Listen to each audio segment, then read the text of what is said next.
네, 안녕하세요. 에코백 해설강입니다. 241번 문제부터 보도록 할게요. 이쪽 같은 경우는 심낭 압전이죠. 카디악 탐포네이드 같은 경우는 출제가 굉장히 많이 되는 파트인데 그 이유로는 첫 번째 응급한 질병입니다. 따라서 심장 질병 중에서도 좀 위중한 질병이기 때문에 많이 다뤄지는 그런 파트고요. 두 번째로는 영상 자체의 특징이 좀 뚜렷해요. 뚜렷하기 때문에 영상을 주어지고 어떠한 질병인지 물어보는 그런 유형의 문제가 잘 나올 수 있는 많은 특징을 가지고 있는 영상이기 때문에 이 영상적인 부분과 질병의 전반적인 내용들 같이 기억하시고요. 추가적으로 어떻게 치료를 하고 처치를 하는지까지도 같이 기억을 해주시면 좋겠습니다. 출제 포인트라고 보시면 될 것 같아요. 지금 카디악 탐포네이드가 있을 때 연관되는 펄스에 관련된 부분인데요. 이 부분은 과거에 여기 펄스에 대해서 정리해 놓은 부분들이 있거든요. 그 부분 참고하시는 게 조금 더 빠를 것 같아서 정답만 체크하고 넘어가 보도록 하겠습니다. 정답은 C번이고요. 이런 파형이 나타날 수 있고 카디악 탐포네이드와 이 용어 자체를 같이 짝지어서 암기하시면 도움이 될 것 같습니다. 다음 242번 문제 보도록 할게요. 카디악 탐포네이드 연관되는 문제고요. M모드나 2D 모드에서 나타나는 파인딩으로 옳지 않는 것을 찾는 문제입니다. 우선적으로 영상을 한번 보도록 할게요. 보시면 이제 지금 영상에서 심장 주변에 중도에서 고도, 제법 많은 양의 플루이드가 관찰이 되고 있어요. 따라서 페리카디아 이퓨전 자체의 양이 조금 많은 상태고요. 그러다 보니까 심장을 압박하게 돼서 심장이 정상적으로 수축과 이완을 제대로 할 수 없는 상태라고 보시면 되겠습니다. 그러다 보니 혈액순환도 잘 되지 않고 혈액이 들어오거나 나가는 부분도 원활하게 진행이 되지 않겠죠. 그 부분 중에서도 영상 보시는 것처럼 라이트 쪽에 있는 하트가 레프트 쪽보다는 압력이 조금 낮기 때문에 주변에 있는 압력에 좀 취약한 부분들이 나타나게 돼요. 특히 사이클 중에서도 이완기, 초기 이완기 때 압력이 가장 낮기 때문에 이때 라이트 쪽 하트에 여러 가지 구조물들이 붕괴되는 그런 영상들이 나타날 수 있습니다. 컴프레션 되는 부분들이 관찰이 될 수 있고요. 동영상으로 관찰하게 된다면 이렇게 주변에 마치 물이 가득 차 있고 심장이 좀 헤엄치는 것처럼 움직이는 그런 영상들이 특징적으로 관찰이 될 수 있겠습니다. 다시 문제로 돌아와 보면 A번 같은 경우는 페리카디아 이퓨전이 주로 좀 많이 있다라고 되어 있죠. 맞는 목이고요. B번 보시면 라이트 아트리얼 디아스톨릭 컬랩스, 이완기 때 압력이 낮기 때문에 컬랩스가 되는 현상들이 생길 수 있다고 말씀을 드린 적이 있습니다. 라이트 벤트리클 이제 시스톨릭, 수축기 때는 아무래도 조금 압력이 높기 때문에 붕괴가 심하게 일어나진 않아요. 물론 상태에 따라서 물이 더 많이 차 있거나 압력에 너무 압박이 심해지게 되면 이런 부분도 생길 수 있겠지만 이제 문제에서 물어보는 부분과는 조금 차이가 있기 때문에 정답은 C번으로 보시면 되겠습니다. D번 같은 경우는 인페리어 베나 카바의 다혈증이거든요. 다혈증. 또 인페리어 베나 카바를 통해서 라이트 아트리움 혈액이 들어와 줘야 되고 벤트리클로 나가 줘야 되는데 지금 수축과 이완 자체가 원활하게 이루어지지 않기 때문에 혈액이 인페리어 베나 카바 쪽에 정체가 되는 그런 현상이 생길 수 있겠습니다. 이게 의미하는 것은 심장의 사이클이 일정하지 않기 때문에 거기에 대한 영향으로 혈액순환도 어떤 정체를 보여주고 있다라는 증거로 보시면 될 것 같습니다. 그래서 영상 꼭 기억해 두시고요. 동영상 찾아보시면은 보다 더 쉽게 이해하실 수 있으실 겁니다. 다음 243번 보도록 할게요. 지금 이 문장 자체가 카디악 탐포네이드를 의미하는 문장입니다. 좀 활발한이라는 뜻이거든요. 활발하게. 심장이 정상 상태보다 훨씬 더 활발하게 움직인 상태인데 앞서 보셨던 그림처럼 주변에 플루이드가 가득 차 있고 가운데 심장이 마치 물에서 헤엄을 치는 것처럼 이렇게 활발하게 움직이는 모습이 관찰돼요. 그렇기 때문에 이런 표현을 사용하게 되는데 이런 표현과 연관이 되는 바로 이제 보기 같은 경우는 카디악 탐포네이드 또는 과도하게 되어 있는 주변의 페리카디아 리퓨전 때문입니다. 그래서 정답은 A번을 보시면 될 것 같고요. 연결지어서 심낭 압전도 같은 맥락에 있다라고 봐주시면 될 것 같습니다. 이 용어 자체를 짝지어서 물어보는 문제이기 때문에 이런 문제는 암기하시는 것이 훨씬 더 도움이 된다라고 보시면 될 것 같아요. 다음 244번 문제 보겠습니다. 문제가 좀 길이긴 한데요. 여기서 물어보는 내용은 간단합니다. 지금 펄스 웨이브 도플러를 사용해서 어떤 증거를 찾고 있는데 카디악 탐포네이드에 관련된 펄스 웨이브의 특징적인 파형을 이해하시면 되겠습니다. 다음 그림 보면서 좀 말씀을 드릴게요. 지금 그림을 보시면 이 그림을 머릿속에 입력을 해두시면 나중에 좀 도움이 많이 되는데요.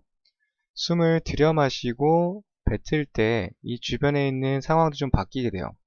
먼저 숨을 들여 마시게 되면 이쪽이 트리커스피드 3천판 쪽인데 3천판 쪽으로 유입되는 혈류의 양이 좀 더 우세하게 들어옵니다. 반면에 마이트랄 쪽은 조금 감소하게 되고요. 반대로 숨을 뱉었을 때는 마이트랄 쪽에 들어오는 혈류가 증가하게 되고요. 그리고 트리커스피드 쪽은 감소하게 됩니다. 이 부분 같은 경우는 왜 이렇게 되는지 찾아보면 여러가지 원인을 통해서 도움이 될 수 있는 내용들이 있겠지만 우선적으로는 이 부분에 대해서 짝지어서 암기하는 게 중요하거든요. 자, 첫 번째로 둘 중에 한 가지를 선택해서 암기하시는 게 도움이 됩니다. 숨을 들여 마셨을 때 3천판 쪽이 우세하다 이렇게 암기를 하시면 나머지는 반대로 생각을 하시면 되거든요. 따라서 숨을 들여 마셨을 때 이런 상황, 뱉었을 때는 반대 상황을 떠올리시면 되겠습니다. 따라서 여기 있는 그림 기억해 두시고 호흡에 따라서 카디악 탐포네이드가 있을 때 펄스 파형이 바뀔 수 있다라고 보시면 되겠습니다. 숨을 들여 마시면은 이쪽에 있는 펄스 파형이 더 높게 나오겠죠. 이쪽은 낮게 나올 것이고요. 반대로 호흡에 따라서 변화를 나타내는 그런 특징이 있다고 보시면 되겠습니다. 다시 본문으로 들어가서 펄스 웨이브와 연관된 부분인데요. 카디악 탐포네이드가 있을 때 어떻게 나타나는지 지금 문제를 보시면 정답은 우선 D번인데요. 정답되는 보기만 보도록 할게요. 숨을 들여 마셨을 때 감소한답니다. 숨을 들여 마시면 트리커스피드 쪽이 우세하다 그랬죠. 마이트랄은 약해지고요. 피크 벨로시티가 마이트랄 밸브 쪽은 감소한답니다. 그 다음에 또 숨을 들여 마셨더니 증가한대요. 어느 쪽이? 트리커스피드 밸브 쪽이. 네, 이렇게 기본적인 그림 외우시고요. 거기에 관련된 보기를 선택하는 것이 보다 더 효율적으로 공부하시는 데 도움이 됩니다. 그래서 기억을 좀 해두시면 좋을 것 같고요. 이 그림 자체에 의미하는 바와 그리고 어느 한쪽을 선택해서 외우시는 것도 또 하나의 방법이다 라고 좀 말씀드리겠습니다. 네, 또 비슷한 문제인데요. 245번 보도록 하겠습니다. 카디악 탐포네이드가 있을 때 지금 디아스톨릭이라고 적혀져 있어요. 또 이완기와 연관된 부분이네요. 헤파틱 베인 플로우가 어떻게 나타날 것인지 지금 보시면 이완기 때 상태를 보면 지금 보시는 것처럼 숨을 내쉴 때랑 거의 비슷한 상황이죠. 이쪽 라이트 아트리움이 콜랩스가 되는 상황이죠. 압력이 많이 떨어진 상태. 이쪽 때 이제 붕괴가 되는 현상 생기게 되고 압력이 낮아져 있게 됩니다. 그러다 보니까 앞서 설명드린 인페리어 베나 카바 쪽에 다혈증이 생기게 되고 그렇게 되면 헤파틱 베인 플로우도 좀 약하게 들어오게 되겠죠. 그래서 호기 상태에 숨을 뱉은 상태에 약해진 플로우와 연관이 있다. 디아스틱 플로우와 관련 있는 보기라고 볼 수 있겠습니다. 따라서 245번 같은 경우는 지금 여기와 짝지어질 수 있는 보기는 정답은 A번과 가깝다고 볼 수 있겠습니다.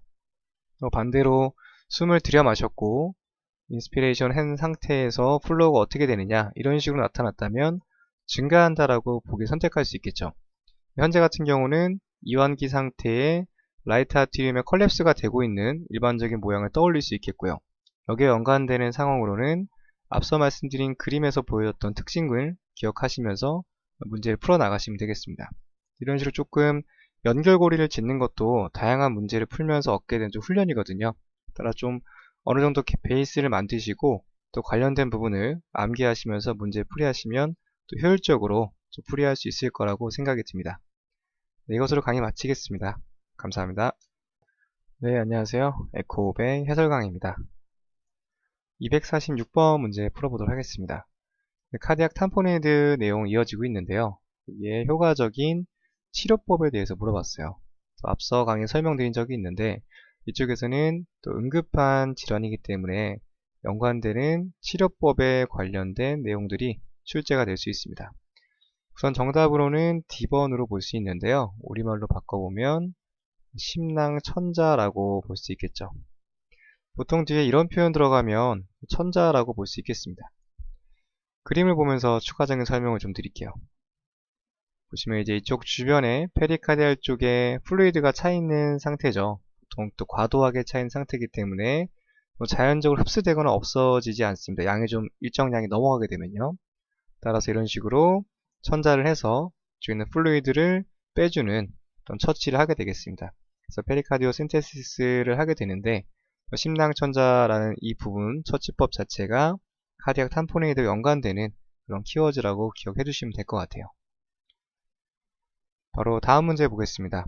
247번부터 이제 다른 질병으로 넘어가게 되거든요. 이제 페리카디알 쪽에 생기는 플루이드와 탐포네이드 내용은 끝났고요. 이쪽에서는 두꺼워지고 염증이 생기고 이 표현이 중요합니다. 서로 이제 붙어있는 상태, 뭐 교착된 상태죠. 그래서 석회화도 생기고요. 주변 좀 단단해져 있고 이런 페리카디움은 어떤 것과 연관이 있습니까? 라고 물어보는 문제입니다. 지금 여기 있는 이 문장 자체가 정의하는 게 바로 B번과 연관된 내용이에요. 이 부분 우리말로 바꿔보면 교착성 심낭염, 심낭에 염증이 생긴 건데 서로 엉겨 붙고 좀 부어 있고 염증도 있는, 그리고 염증의 반응으로 인해서 석회화까지 있는 그런 상태라고 기억을 하시면 될 것 같습니다. 또는 압축성 심낭염이라고도 합니다. 이 두 가지를 비슷하게 쓰게 되고요. 여기 있는 이 질병을 의미하는 문장이 바로 쭉 나열되어 있는 이런 부분들이 되겠습니다. 따라서 이 문제 같은 경우는 문제풀이를 통해서 다시 한번 개념 정리를 할 수 있는 문제라고 볼 수 있겠고요. 여기 있는 용어와 여기 있는 짝지어지는 표현들을 같이 기억을 좀 해두시면 될 것 같습니다. 그림 보면서 한번 추가적인 설명을 좀 드려볼게요. 보시면은 압축성 또는 교착성 심낭염이라고 설명을 좀 드렸는데요. 심낭 주변, 심장을 둘러싸고 있는 낭 쪽에 있는 부분들이 여러 가지 원인에 의해서 염증도 생기고, 염증이 오랫동안 지속되다 보니까 점점 굳어져서 나중에는 단단한 성분, 석회화까지 만들어지는 그런 상태가 되겠습니다. 심장 자체는 우리가 단순하게 생각을 해봤을 때 겉에 둘러싸고 있는 막이 단단해져 버린 것이죠. 그러면 심장은 늘어나는데 제약을 받게 됩니다. 하지만 수축하는 거는 크게 제약을 받지 않는데 일정 사이즈 이상 더 늘어나지 못하게 되는 것이죠. 따라서 극심한 이완 기능에 영향을 받을 수 있는 대표적인 질병으로 볼 수 있겠습니다.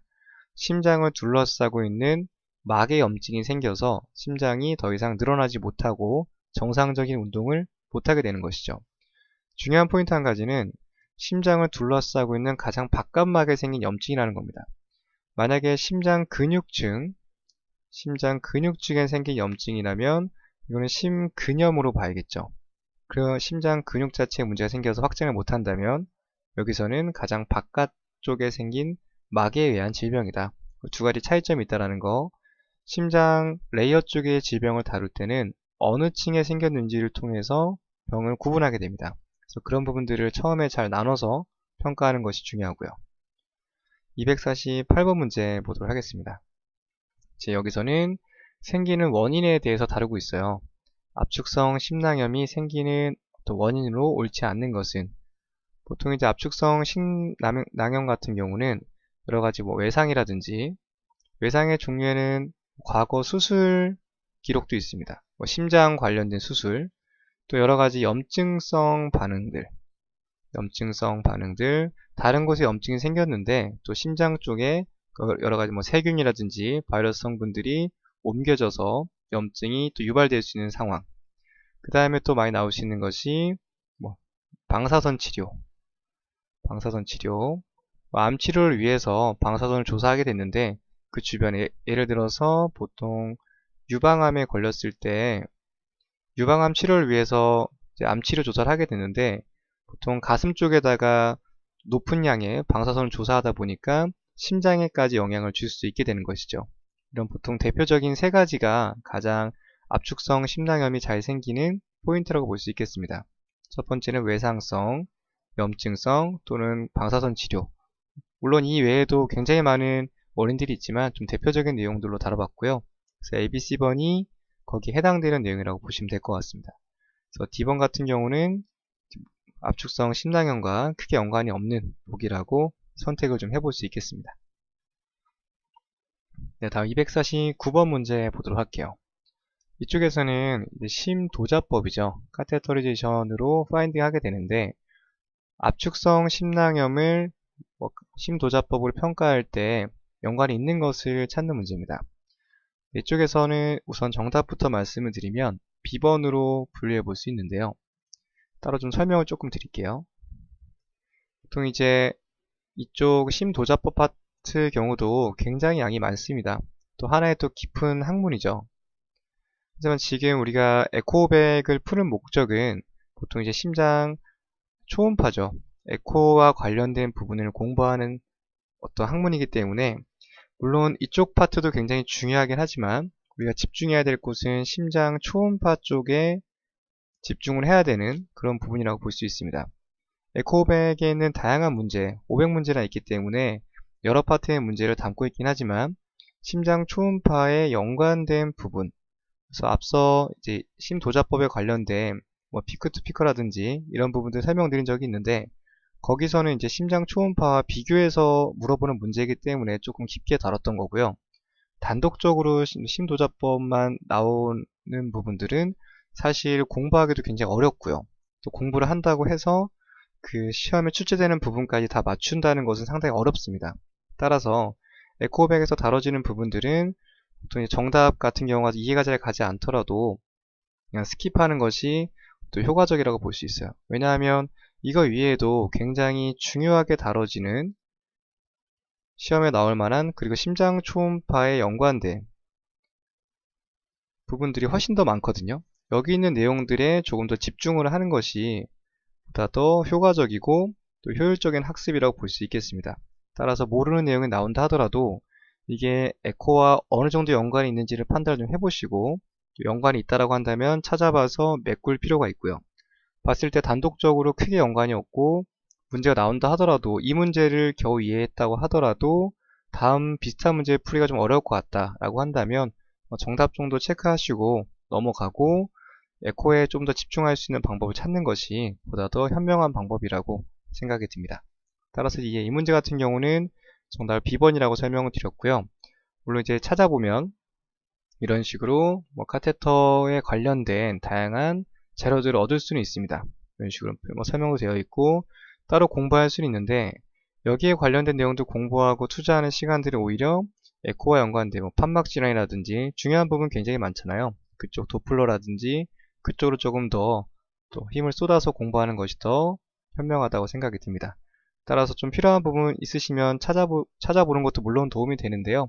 시험 준비를 위해서라면 이런 부분들 좀 참고해서 잘 넘어가시는 게 좋겠습니다. 네, 250번 문제 보도록 할게요. 에코카디오그래피와 연관된 어떤 사인을 물어봤습니다. 압축성 심낭염이 있을 때 연관되는 사인으로 옳지 않는 것을 찾는 문제네요. 일단 압축성 심낭염이 생겼다는 것은 보시는 것처럼 심장이 이렇게 있으면 심장 주변에 이런 식으로 막이 있는데 이 막이 단단하게 굳어져 버린 상태를 보시면 될 것 같아요. 염증도 생기고 단단하게 굳어져 버려서 심장이 일정 이상 더 이상 확장을 할 수 없습니다.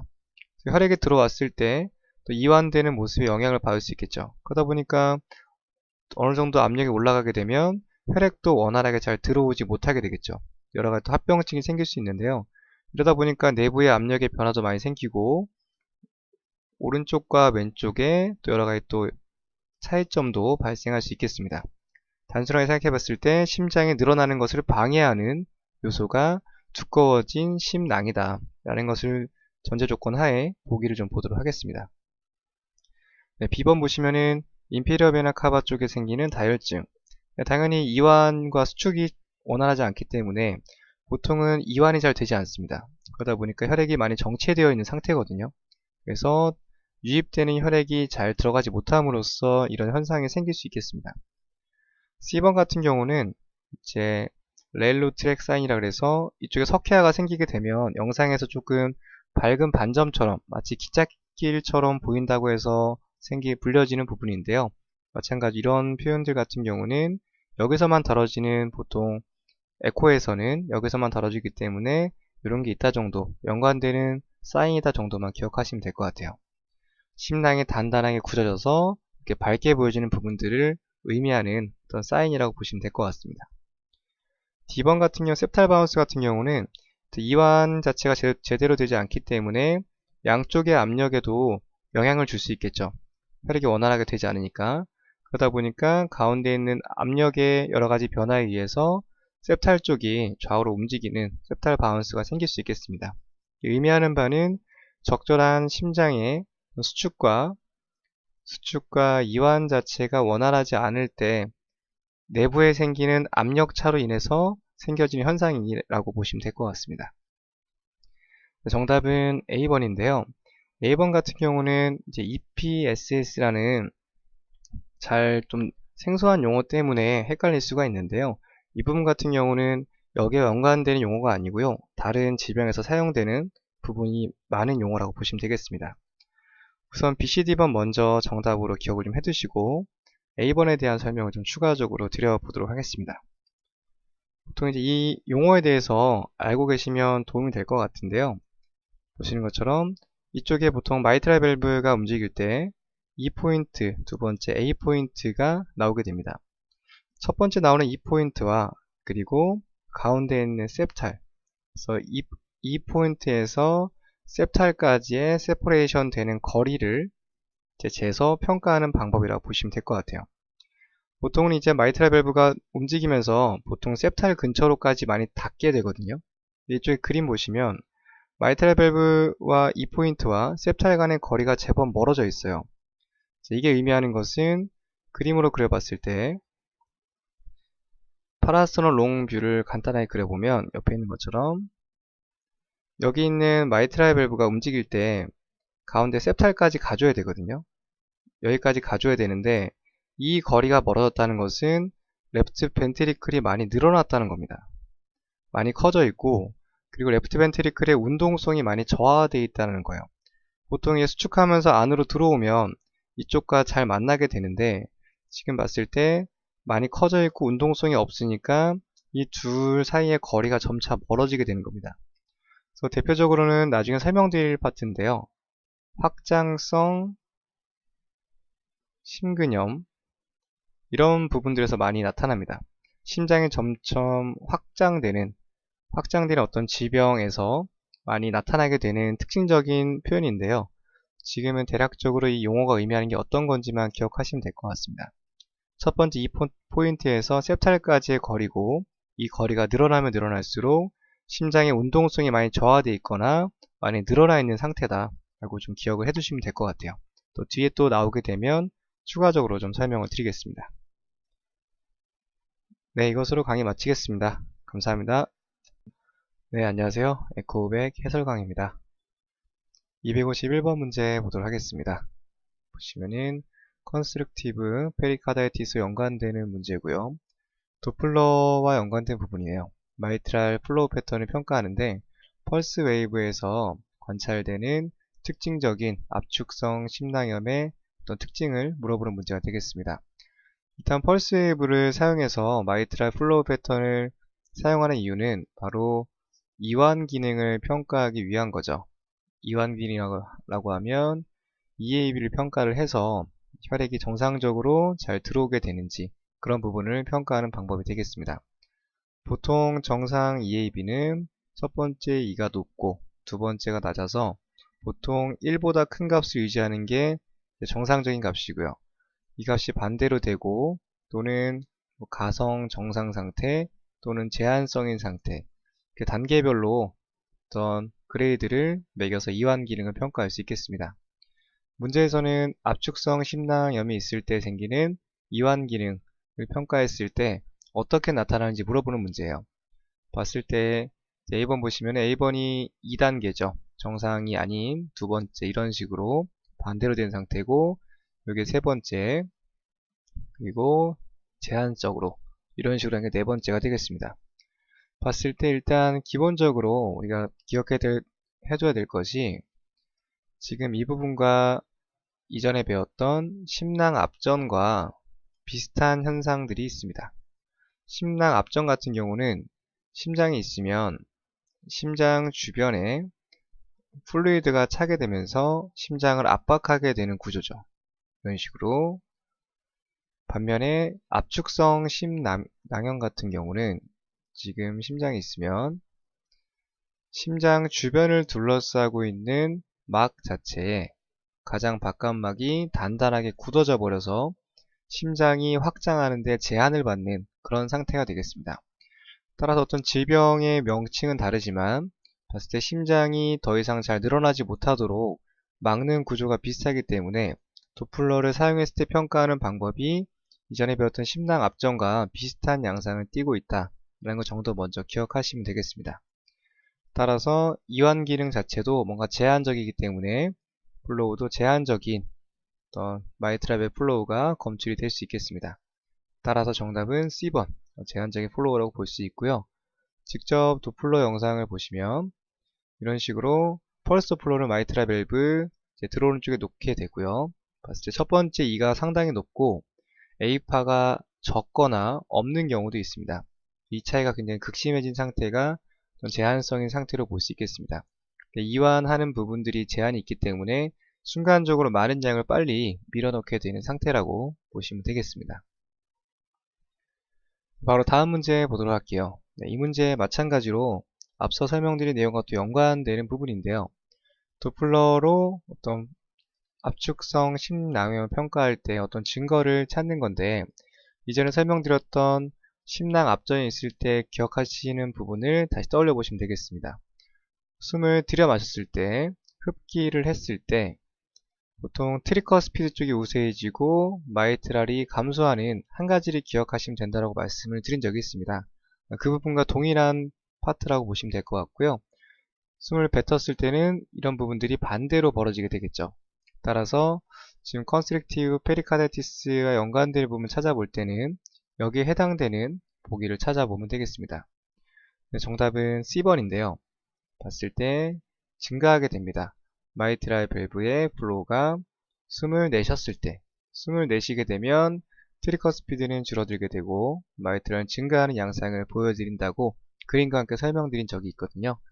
그때 내용을 같이 연관지어서 같은 도플러 파형이다 라고 기억을 해두시면 되겠습니다. 다음 253번 문제 보도록 하겠습니다. 이 부분도 이전에 풀어봤던 문제인데요. 여기 있는 내용은 동일하고요. 앞서 봤던 이 부분이 전에 풀어봤던 문제에서는 카디악 탐포네이드, 심낭 압전으로 이 부분만 내용이 바뀌어져 있었어요. 따라서 앞서 설명드린 것처럼 둘 다 도플러 양상이 비슷하기 때문에 같은 정답을 선택하시면 되겠습니다. 따라서 숨을 내쉬었을 때 감소된다. 이 부분 정답으로 선택을 해주시면 되겠습니다. 다음 254번 문제 보도록 할게요. 이 부분이 좀 가장 중요한 좀 포인트가 될 수 있을 것 같은데요. 먼저 조금 생소한 부분들이 나오게 됩니다. 티슈 도플러 파인딩이라는 표현이 있는데 이쪽에 있는 압축성 심낭염과 다뤄지는 부분에서 티슈 도플러라는 표현이 많이 나오게 돼요. 우선적으로 이 부분을 좀 설명을 좀 드려보도록 하겠습니다. 그래서 우리말로 하면은 조직 도플러라고 많이 불려지게 되거든요. 조직 도플러. 단순하게 보통 우리가 도플러 검사를 하게 되면 혈액이 흐름이 있는 쪽에 대고 도플러 검사를 하죠.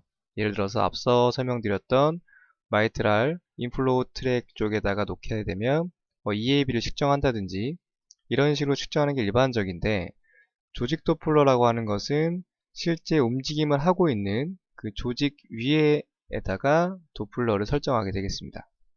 그래서 보통은 이쪽 마이트랄 애듈루스 septal 쪽이나 라테랄 쪽에다 놓고 파형을 얻게 되는데 그러면 심장 근육이 움직이잖아요. 정상적으로 근육이 움직이면 그 움직임에 맞춰서 어떠한 신호가 검출이 될 겁니다.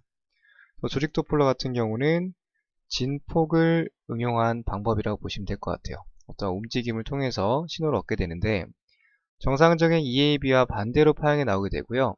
이런 식으로 파형이 나오게 되겠습니다. 그래서 E', A' 이런 식으로 표현하게 되는데요. 그래서 봤을 때 어떤 근육 자체, 조직 자체의 움직임을 평가한다라고 보시면 될 것 같아요. 따라서 이쪽 마이트라 애뉰루스가 시작되는 부분 쪽에다 놓고 검사를 하게 되겠습니다. 진폭을 사용하는 방법이고, 검출을 했을 때 EAB와 마치 거울에 대칭된 것처럼 반대쪽으로 나온다라는 것도 같이 기억을 해주시면 될 것 같아요. 자, 그 다음에 기억해야 될 부분들이 바로 이제 이 부분이 굉장히 중요한데요. 먼저 설명드린 압축성 심낭염이 있습니다. 압축성 심낭염, 그리고 비교해야 될 대상이 제한성 심근염이 있습니다. 심근병증. 이 부분은 이제 뒤에 이 부분 내용 끝나고 나면 심장 근육 쪽에 넘어가서 나올 내용들인데요. 이 두 가지를 비교하는 내용들이 많이 다뤄지게 돼요. 첫 번째로 압축성 심낭염 같은 경우는 심장이 있으면 앞서 설명드린 것처럼 심장을 둘러싸고 있는 가장 바깥막 쪽에 염증도 생기고 점점 굳어져서 심장의 어떤 제한적인 이완 상태가 만들어지는 질병이죠. 여러 번 설명드렸던 내용이기 때문에 넘어가도록 하고요.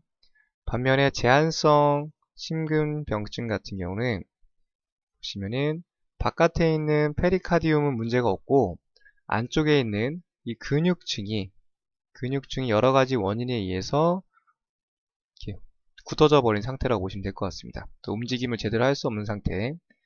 따라서 육안적으로 봤을 때 움직임은 비슷하거든요. 근데 이쪽은 바깥쪽 막이고 얘는 심장 근육막인 거죠. 그래서 이 부분을 구분해 주기 위해서는 조직 도플러를 사용해서 많이 평가를 하게 되는데, 보시면 조직 도플러는 아까 설명드린 것처럼 조직 자체에다 대고 평가를 합니다. 그러면 이쪽 같은 경우는 겉에 막이 이상할 뿐이지 안쪽에 있는 조직은 문제가 없죠. 따라서 조직 도플러를 사용하게 되면 정상 파형이 나오게 됩니다. 반면에 이쪽 같은 경우는 조직 자체에 문제가 있는 거죠. 이렇게 되면 티슈 도플러를 사용했을 때 정상적인 파형이 나오기 어렵습니다. 따라서 조직 도플러를 사용했을 때 비정상적인 파형이 나타나게 돼요. 따라서 이제 두 가지 부분들이 영상에서 비슷하게 B모드에서는 관찰되지만 이런 부분들을 통해서 압축성 심낭염인지 아니면 제한성 심근병증인지를 구분하게 되는 그런 내용들이 나올 수 있겠습니다. 다시 본문으로 들어가 보면 조직 도플러를 사용했을 때 지금 압축성 심낭염이잖아요. 그렇다면 아마도 겉에 막이 이상하지 근육 자체, 조직은 괜찮기 때문에 정상적인 파형이 얻어지게 되겠습니다.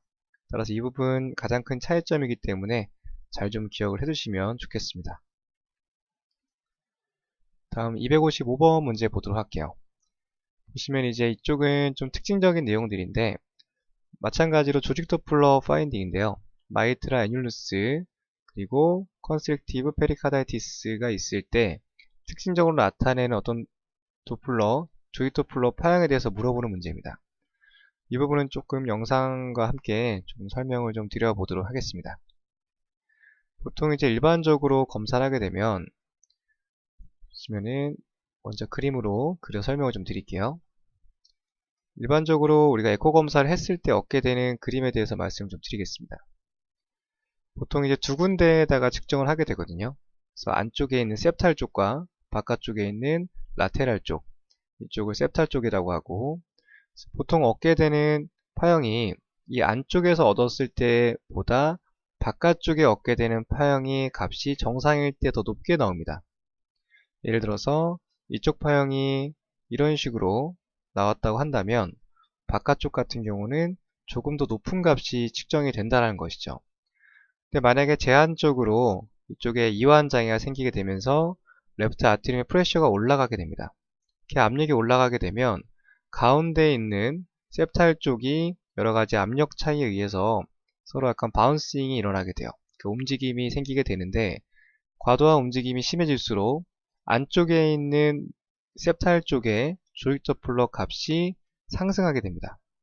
이런 식으로 상승을 하게 되고 바깥쪽 같은 경우는 레프트 아트리움 프레셔가 올라감에 따라서 측면 운동이 점차 좀 감소하게 돼요. 그래서 반대로 바깥쪽이 조금 더 낮은 모습이 관찰되고 있는 게 이쪽에서 특징이 되겠습니다. 따라서 압축성 심낭염이 있을 때 레프트 아트리움 프레셔가 올라가면서 septal 바운스가 일어나고 메디알 쪽에 있는 조직 도플러 값이 더 상승하는 상태. 원래는 정상적으로 라테랄 높은데 메디알 쪽에 올라가는 상태를 특징적인 용어로 애뉴루스 파라독서스라고 불려지게 됩니다. 따라 이 부분 같은 경우는 어떤 원리라든지 내용을 좀 디테일하게 보기보다는 우선은 정상적으로 측면 쪽에 있는 값이 더 높게 나와야 되는데 컨스트릭티브 페리카다이티스가 있을 때는 메디알 쪽에 septal 쪽의 값이 더 눈에 띄게 증가하는 양상을 띈다. 이런 파형을 이런 식으로 부른다 라고만 좀 기억을 해두시면 되겠습니다. 지금 그림에서 보시는 것처럼 이게 안쪽 septal 쪽이고요. 바깥쪽에 라테랄 쪽인데 눈에 띄게 차이를 보이고 있죠. 그래서 이 용어와 함께 용어가 의미하는 게 어떤 건지 정도만 잘 좀 기억해 두시면 되겠습니다. 네, 이것으로 강의 마치겠습니다. 감사합니다. 안녕하세요. 에코우백 해설 강의입니다. 256번 문제부터 보도록 하겠습니다. 봤을 때 어떤 복합적인 내용을 물어봤고요. 페리카디알 이퓨전도 있고 압축성 심낭염도 있는 상태를 뭐라고 부릅니까? 라고 물어보는 문제네요. 이 문제 같은 경우는 문제 자체에 좀 정답이 있게 되는데요. 두 가지를 섞어져 있는 보기를 선택하시면 될 것 같아요. 이퓨전도 있고 그리고 압축성 심낭염도 있는 상태. 따라서 정답은 C번으로 선택을 해보시면 되겠습니다. 그래서 문제풀이를 하실 때 보통 용어를 묻는 문제 같은 경우는 일반적으로 짝이 있거나 또는 문제 자체에 지칭하는 또 핵심 키워드가 있는 경우가 많습니다. 그래서 너무 어렵게 생각하지 마시고요. 최대한 단서를 찾아보는 방법도 좋은 방법이라고 생각합니다. 다음 257번 문제 보도록 할게요. most common하게 위치하는 페리카디알 시스트. 그래서 페리카디알 시스트라고 하는 부분들이 어느 쪽에 가장 흔하게 위치하는지 물어보는 문제가 되겠습니다. 따라서 이런 most common이라는 표현이 나왔을 때는 사실 좀 암기하는 게 더 빠르죠. 정해져 있는 부분이기 때문에 정답은 257번 정답은 C번인데요. 라이트 코스트 플래닝 앵글 쪽에 가장 잘 생긴다고 하고요. 영상 보면서 좀 설명을 드릴게요. 보통 이제 CT 영상으로 이 주변 구조물을 보기가 더 용이하거든요. 물론 에코 검사를 통해서 심장을 잡은 다음에 주변에 딸려져 있는 어네코익한 영역을 보더라도 충분히 짐작을 할 수 있지만 어느 쪽까지 퍼져 있는지 관찰하기 위해서는 아마도 전체적인 구조물을 볼 수 있는 흉부 CT를 보는 게 더 정확하다고 볼 수 있겠습니다. 따라 머릿속으로 페리카디알 시스가 있을 때 이쪽이 오른쪽이고 이쪽이 왼쪽이죠. 심장이 살짝 왼쪽으로 치우쳐져 있으니까 어렵지 않게 구분할 수 있을 거예요. 봤을 때 라이트 쪽에 이런 식으로 잘 생겨져 있는 모양을 기억해 두시고요. 위치가 라이트 코스트 플래닝 앵글 쪽에 잘 생긴다. 이런 식으로 좀 간단하게 기억을 좀 해두시면 될 것 같습니다. 258번 문제 보도록 할게요. 이 문제 같은 경우도 문제 안에 좀 답이 있는 유형이라고 볼 수 있는데요. 먼저 에어라는 표현이 있습니다. 공기가 페리카디알 색 쪽에 있을 때 뭐 이런 거를 어떻게 설명하는지 물어보는 문제거든요. 일단 공기라는 키워드가 적용되는 항목을 찾아보는 것이 가장 효과적인 보기 선택이라고 볼 수가 있겠습니다. 보시면은 이런 표현들이 나왔을 때 기종성의 이런 표현이거든요. 그래서 공기를 지칭하는 의학적인 용어는 D번에 있습니다. 따라서 258번은 D번이고요. 이 문제 같은 경우는 이런 형태가 어떤 걸 의미하는지 물어본다는 문제라기보다 여기 있는 단서를 통해서 유추를 해낼 수 있는지 어떤 그런 의학 용어적인 지식을 물어보는 유형의 문제라고 분석이 되고 있습니다. 따라서 문제 안에서 최대한 정답의 단서를 찾는 것이 더 중요한 그런 걸 나타내는 문제 중에 하나라고 볼 수 있겠습니다. 다음 259번 문제 보도록 할게요. 보통 이제 문제 풀이하시다 보면 간간히 나오는 문제 중에 하나인데요. 에코 파인딩 중에서 컨제니탈하게 페리카디움이 없다라고 나타났습니다. 선천적으로 심장을 둘러싸고 있는 막의 전체가 될 수 있고요. 일부가 없는 상태인데 이렇게 됐을 때 볼륨 오버로드가 어느 쪽에 생기는지 물어보는 문제입니다. 일단 먼저 영상을 보면서 좀 설명을 드릴게요. 이제 그림 보시면 심장이 왼쪽으로 좀 많이 치우쳐 있죠. 보시면 제 컨제니탈하게 페리카디움이 없는 쪽은 오른쪽과 왼쪽 중에서도 왼쪽 부분에 이제 페리카디움이 없는 경우가 조금 더 흔하다고 합니다. 그러다 보니까 이쪽에 경계막이 없다고 가정을 해보면 심장이 점차 힘이 이쪽으로 쏠리겠죠. 이쪽에 벽이 없다라고 가정을 해보는 거예요. 점차 밀려나기 때문에 심장이 돌아가게 되고요. 그러면서 라이트 쪽의 볼륨이 정상보다 조금 더 넓게 나타나고 있습니다. 따라서 현재 문제에서 물어보는 내용은 이제 이런 증상이 있을 때 어느 쪽의 볼륨에 오버로드 생기느냐인데요. 문제에서 물어보는 정답을 찾게 되면 D번으로 볼 수 있겠습니다.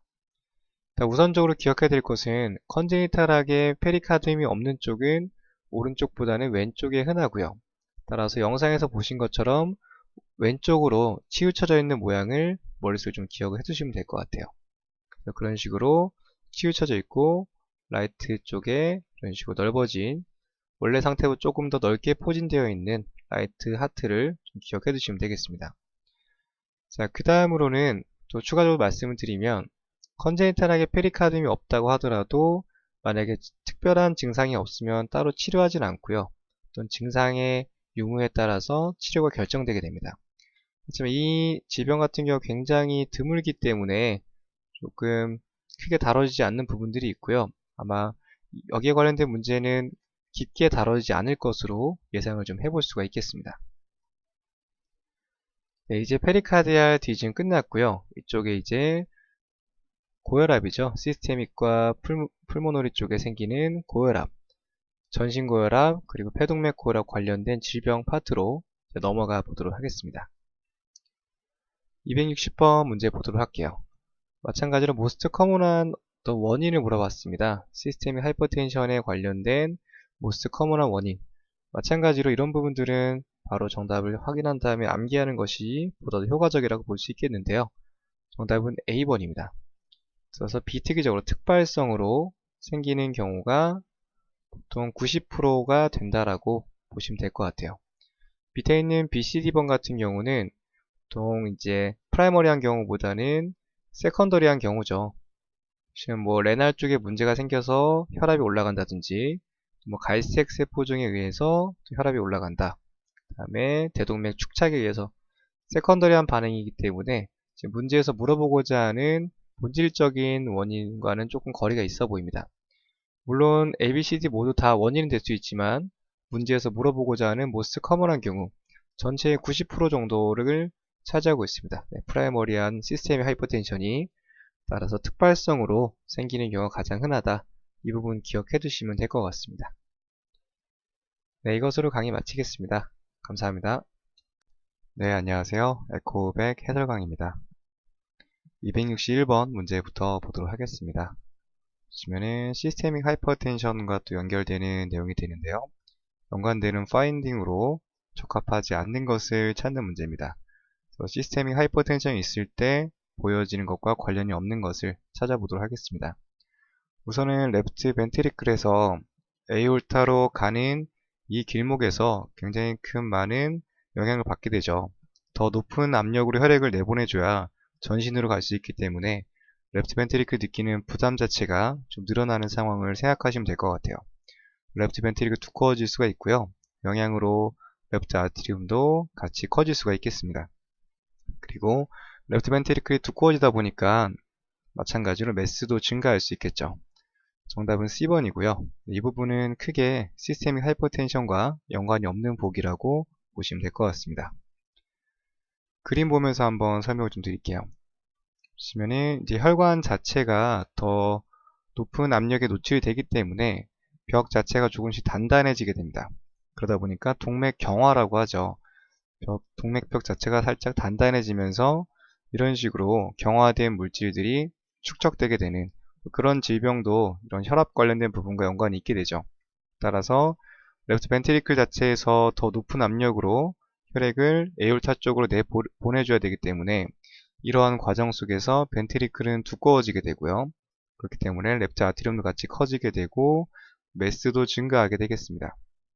따라서 높은 압력에 노출된 혈관벽도 이런 식으로 동맥경화가 같이 생길 수 있는 이런 과정까지 같이 기억하시면 되겠습니다.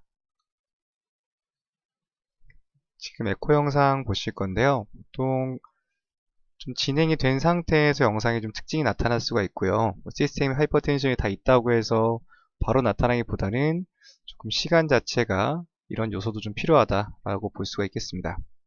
보시면 영상에서 벤트리클이 정상보다는 조금 더 두꺼워져 있는 모습이 나타나고 있고요. 이 부분을 M모드로 관찰했을 때 이런 식으로 셉탈월 자체가 두꺼워져 있는 부분을 같이 관찰할 수 있겠습니다. 보시면 EAB 자체가 그레이드 1으로 첫 번째 E보다 두 번째 A가 높은 이완기 장애 모습을 같이 관찰할 수 있겠습니다. 다음 문제 보도록 하겠습니다. 앞서 말씀드린 내용과 겹치는 부분인데요. 지금 펄스 웨이브 도플러를 마이트랄 밸브 플로우 패턴에다가 연관을 시켰을 때 그레이드 몇으로 볼 수 있냐라고 물어보는 문제입니다. 이 부분에 대해서 저번 강의 때 조금 착오가 있는 부분이 있어서 그림을 보면서 다시 한번 좀 제대로 설명을 좀 드리겠습니다. 봤을 때 기본적으로 정상 상태의 그림을 이렇게 볼 수 있겠죠. 첫 번째 E가 높고 두 번째 A가 낮은 상태로 볼 수 있겠습니다. 두 번째 보시면 그레이드 1부터는 E가 더 작고 A가 높아지는 EAB가 1보다 작아지는 단서를 볼 수 있겠고요. 다음으로 휴도 노멀 상태 그레이드 2 같은 경우는 평소에는 정상 상태인데 발살바법을 사용해서 자극적인 요법을 사용했을 때는 다시 이런 식으로 변화가 생기는 그래서 가성 정상 상태가 그레이드 2라고 볼 수 있겠습니다. 이 상태를 넘어서서 점점 더 제한적인 상태로 가게 되고요. 그레이드 3. 그레이드 3와 4로 나눠지는 기준은 다시 이제 돌아갈 수 있는지 아니면 이미 이제 제한적인 상태로 픽스가 됐는지의 차이점을 볼 수가 있고요. 이쪽까지 넘어가게 되면은 상태가 굉장히 악화된 상황으로 보시면 될 것 같습니다. 지금 앞서 설명드렸을 때는 이 웨이브가 시스템의 하이퍼텐션에서 볼 수 있는 이완기 플로우 파형으로 볼 수가 있겠고요. 따라서 정답과 관련된 부분은 그레이드 첫 번째로 정답을 선택해 볼 수 있겠습니다. 바로 다음 문제 또 넘어가 보도록 하겠습니다. 문제가 조금 긴데요. 역시나 문제가 길 때는 최대한 단서를 찾아보는 것이 중요하겠죠. 보시면 크로닉한 시스테믹 하이퍼텐션이 있대요. 이 표현 자체가 중요합니다. 아까 설명드린 것처럼 무조건 시스템 하이퍼텐션이 있다 그래서 변화가 있는 것은 아니고요. 시간적인 요소가 필요하게 되는데 만성이라는 표현이 나왔기 때문에 뭔가 장기간 동안 노출이 되어 있었겠죠. 여러 가지로 에코 파인딩에도 변화가 충분히 나타날 수 있겠습니다. 봤을 때 문제가 길긴 한데요. 나타나는 거는 간단한데 지금 EA 레시오가 1보다 적은 상태예요. 따라서 이거를 디아솔리 필링이 그레이드 몇으로 볼 수 있느냐 1보다 적은 상태고 좀 장기간 동안 시스템 하이퍼텐션에 노출됐기 때문에 정답은 그레이드 1 A1으로 선택을 해볼 수가 있겠습니다. 문제가 길다 하더라도 핵심을 잘 파악하시면 어렵지 않게 풀이할 수 있는 유형의 문제였습니다. 바로 다음 문제 보도록 할게요. 보시면은 피킹돼 있고 대거 쉐입이라는 표현이 중요합니다. 지금 펄스 파형을 잡았을 때 여기는 컨티뉴 웨이브를 사용하겠네요. 어떤 파형을 잡았을 때 파형의 모양 자체가 마치 단검처럼 뾰족한 단검처럼 이런 식으로 나타난 모습을 대거 쉐입이라고 하게 됩니다. 레프트 벤트리큘러 아웃플로우 트랙에서 CW를 사용했을 때 이런 대거 쉐입의 플로우 관찰이 되었는데요. 시스템 하이퍼텐션으로 어떻게 평가를 할 때 설명할 수 있는 어떤 단서를 찾는 겁니다. 정리해보면 컨티뉴를 사용해서 어떤 파형을 얻었을 때 밑에서 얻게 되는 부분 중에서 시스템의 하이퍼텐션을 설명할 수 있는 단서를 가진 인자가 무엇입니까? 라고 물어보는 문제예요. 이 부분 같은 경우는 일단 그림을 보면서 다시 한번 설명을 좀 드리겠습니다. 지금 보시면 정답은 레프트 벤트리클 시스톨릭 그라디언트인데요. 어떤 부분이냐면 이제 레프트 벤트리클에서 에올틱 쪽으로 지나가는 LVOT 트랙에다가 컨티뉴를 대고 이제 지나가는 플로우를 평가하게 되는 거예요. 근데 보시는 것처럼 이런 식으로 대거 쉐입이 나타나게 되면 그만큼 압력이 굉장히 높다라는 겁니다. 그 말은 즉슨 시스템 하이퍼텐션의 정도가 조금 더 심각하다고 볼 수 있겠죠. 일반적으로 이렇게 좀 뭉툭할수록은 압력이 좀 낮은 상태거든요. 따라서 이 대거 쉐입 자체가 지금 하이퍼텐션 쪽에서 의미하는 바는 높은 압력으로 나가고 있다. 보통 레프트 벤트리클에서 에올타로 지나가는 이 부분의 압력을 잴으로써 이런 부분들, 시스템 하이퍼텐션에 관련된 부분들이 설명되어질 수 있겠죠. 따라서 레프트 벤트리클 시스톨릭 그레던트를 측정함으로써 하이퍼텐션을 설명할 수 있다 라고 보시면 될 것 같고요. 이 문제에서는 여기서 얻어지는 개념과 여기 있는 파형이 의미하는 게 어떤 것인지를 잘 기억해 주시면 될 것 같습니다. 대거 쉐입이 어떤 심각도를 평가하는데 좀 역할을 하게 된다 라고 기억하시면 될 것 같고요. 문제에서 연관되는 보기는 B번으로 볼 수 있겠습니다.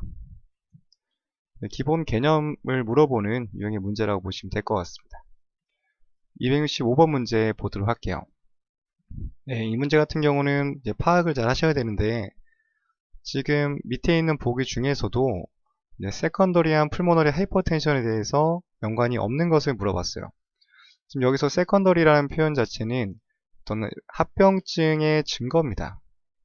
따라서 어떤 질병이 먼저 있었고 여기에 대한 합병증으로 풀모너리 하이퍼텐션이 생긴 거예요. 그러면 여기 있는 1번에 해당되는 연관되는 질병을 찾아주면 되는 거죠. 정답은 일단 A번이 연관이 없는 부분이고요. B번부터 보도록 할게요. 마이트랄 밸브 스테노시스가 있게 되면 이쪽에 혈액이 못 들어가죠. 레프트 아트리움, 벤트리클 여기에 길목이 막힌 거니까 혈액은 다시 령 쪽으로 되돌아가서 압력이 더 증가할 수 있겠습니다. 따라서 풀모나리 쪽에 하이퍼텐션을 유발할 수 있겠죠. 둘 다 마찬가지고요. 레프트 벤트리클 페일러나 코로나리 아테리 디지가 생겼을 때는 벤트리클 자체가 똑바로 운동을 못하기 때문에 혈액이 제대로 순환되지 않을 겁니다. 그러면 이쪽에 압력이 올라가게 되어 있고 마찬가지로 뒤로 돌아가서 령 쪽에 부담을 줄 수가 있겠죠. 따라서 여기에서 물어보는 핵심 같은 경우는 세컨더리한 어떤 풀모널 하이퍼텐션의 체인지와 연관되는 부분을 찾는 거고요. A번 같은 경우는 세컨더리한 변화보다는 프라이머리한 부분이라고 보시면 될 것 같습니다. 풀모널 하이퍼텐션이 프라이머리하게 있을 때 가장 흔하게 생기는 게 TR이고요. 이게 문제에서 물어보는 개념과 조금 차이가 있기 때문에 지금 문제 파악을 하실 때 어느 부분이 핵심적으로 되는지를 우선적으로 체크하는 것이 중요합니다. 따라 정답은 A번으로 보시면 될 것 같고요. 세컨더리와 프라이머리의 개념 자체에 대해서 다시 한번 잘 기억을 해두시면 될 것 같습니다.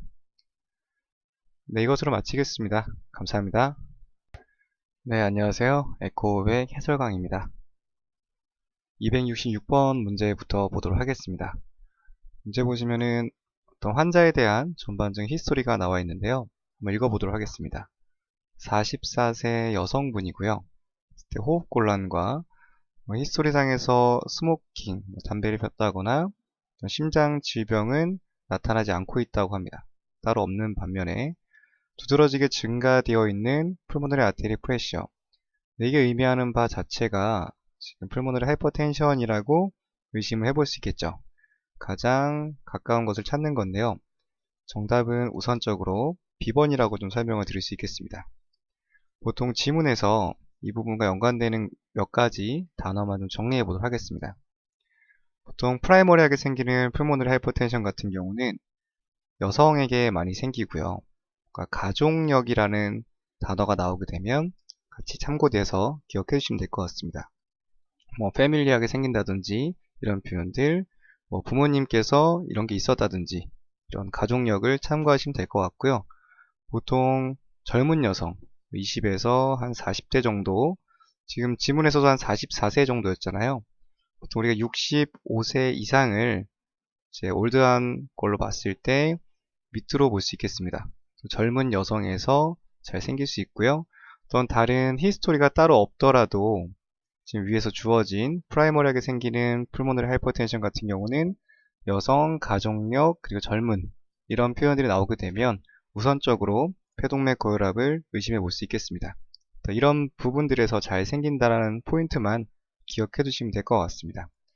따라서 여기 있는 부분과 가장 가까운 부분이 프라이머리 풀모너리 하이퍼텐션으로 볼 수 있겠습니다.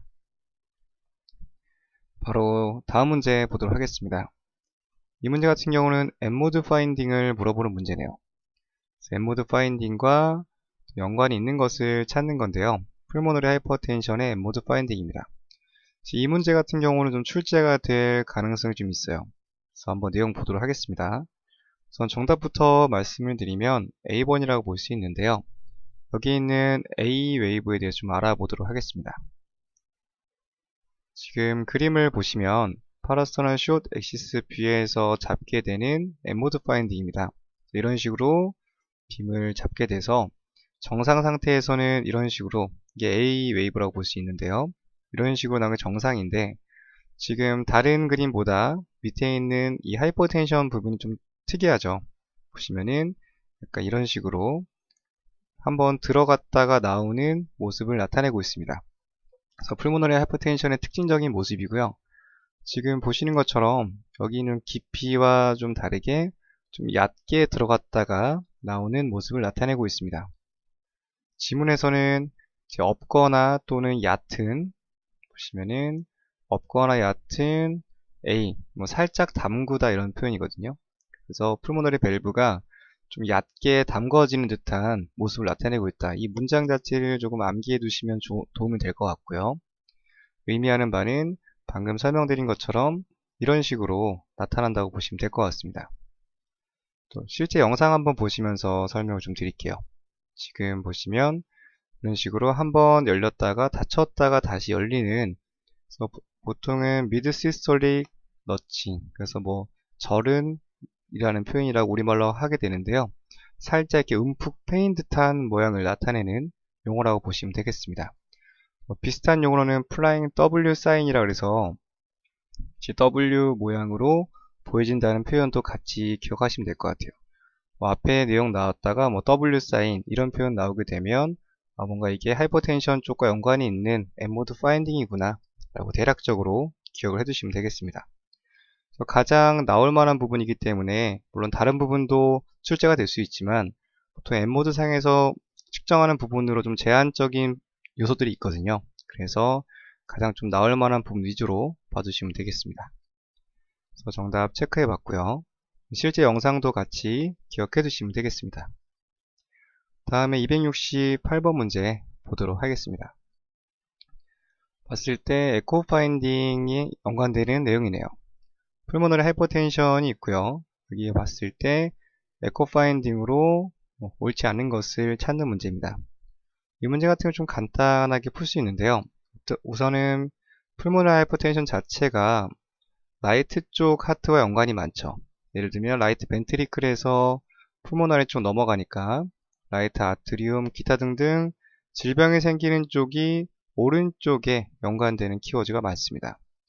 반면에 이제 왼쪽과는 조금 물론 연관이 아예 없진 않지만 직접적으로 영향을 받는 부분이 아니기 때문에 보기에서도 A번은 당연히 풀모너리 아테리 연관이 있고요.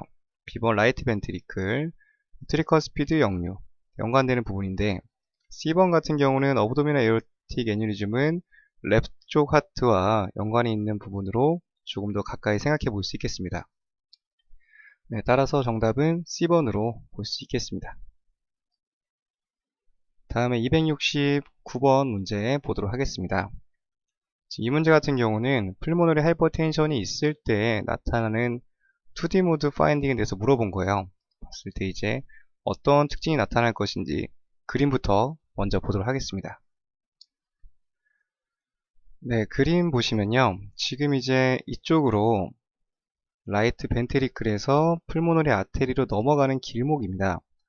이쪽에 하이퍼텐션이 있으니까 더 높은 압력으로 내보내줘야겠죠. 그러면 전에 배웠던 시스테믹 하이퍼텐션이랑 동일하게 라이트 벤트리클이 점점 두꺼워지게 되고 여기도 점점 매스도 증가하게 되겠습니다. 그러면서 이쪽에 있는 라이트 아트리움도 커지게 될 거고요. 기타 다른 세컨더리한 변화들이 생기게 되겠죠. 중요한 것은 이쪽의 압력이 올라감에 따라서 나중에는 레프트 쪽 압력보다 더 높은 압력이 형성될 수가 있다는 것입니다. 그러다 보면 라이트 벤트리클이 레프트 벤트리클을 점점 압박을 하게 돼서 이쪽에 D자 모양으로 레프트 벤트리클의 D 쉐입이라고 하게 되는데 이런 현상까지도 생길 수 있다는 것이죠. 중요한 포인트는 여기 중간에 있는 셉탈 자체가 점점 평평해진다는 것입니다.